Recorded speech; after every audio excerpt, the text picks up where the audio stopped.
Hi viewers, welcome to filmy bit. నేను మీ అనుష. బాహుబలి అమెరికాలోనూ 100 కోట్లు రాబట్టింది మనకి తెలుసు.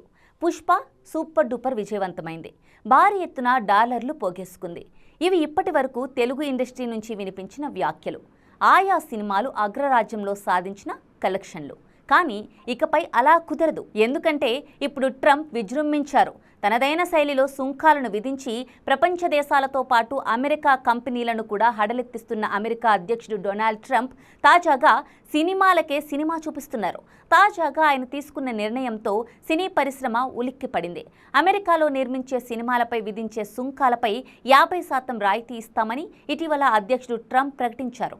దీంతో అందరూ సంబరపడ్డారు. అయితే తాజాగా ఆయన విదేశాల్లో నిర్మించి అమెరికాలో ప్రదర్శించే సినిమాలపై మాత్రం కొరడా జులిపించారు. విదేశాల్లో నిర్మించిన సినిమాలపై 100% టారిఫ్ విధిస్తున్నట్టు ట్రంప్ సంచలన ప్రకటన చేశారు. అంతేకాదు, ఈ నిర్ణయం తక్షణమే అమల్లోకి వస్తుందని కూడా చెప్పేశారు. తద్వారా అమెరికా చిత్ర పరిశ్రమ ఎదుర్కొంటున్న అతి పెద్ద పీడ విరగడవుతుందని కూడా ఆయన వ్యాఖ్యానించడం గమనార్హం.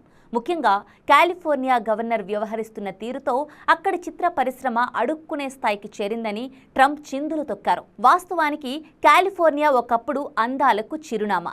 ఇక్కడ ఎక్కువగా చిత్రాలు నిర్మాణం అయ్యేవి. అయితే పెరిగిపోయిన ఖర్చులతో బాలీవుడ్ దర్శక నిర్మాతలు ఇతర దేశాలను ఎంచుకుంటూ ఉన్నారు. అక్కడ చిత్రీకరించి అమెరికాలో విడుదల చేస్తున్నారు. ఇక ఇతర దేశాలకు చెందిన అగ్ర దర్శకులు, నిర్మాతలు కూడా తమ సినిమాలను డబ్బింగ్ చేసి అమెరికాలో విడుదల చేస్తున్నారు. నేరుగా దేశీయ భాషల్లో విడుదలయ్యే సినిమాలు కూడా ఉన్నాయి. అయితే ఇప్పుడు ఈ ఆటలు సాగబోవని గవర్నర్ స్టూపిడ్ డెసిషన్ తీసుకున్నారని ట్రంప్ నిప్పులు చెరిగారు. సాధారణంగా భారతీయ చలనచిత్ర రంగం విదేశాల నుంచి కూడా ఇటీవల కాలంలో ఆర్జిస్తోంది. పలు ప్రముఖ చిత్రాలను విదేశాల్లోనూ విడుదల చేసి నిర్మాతలు లాభిస్తున్నారు.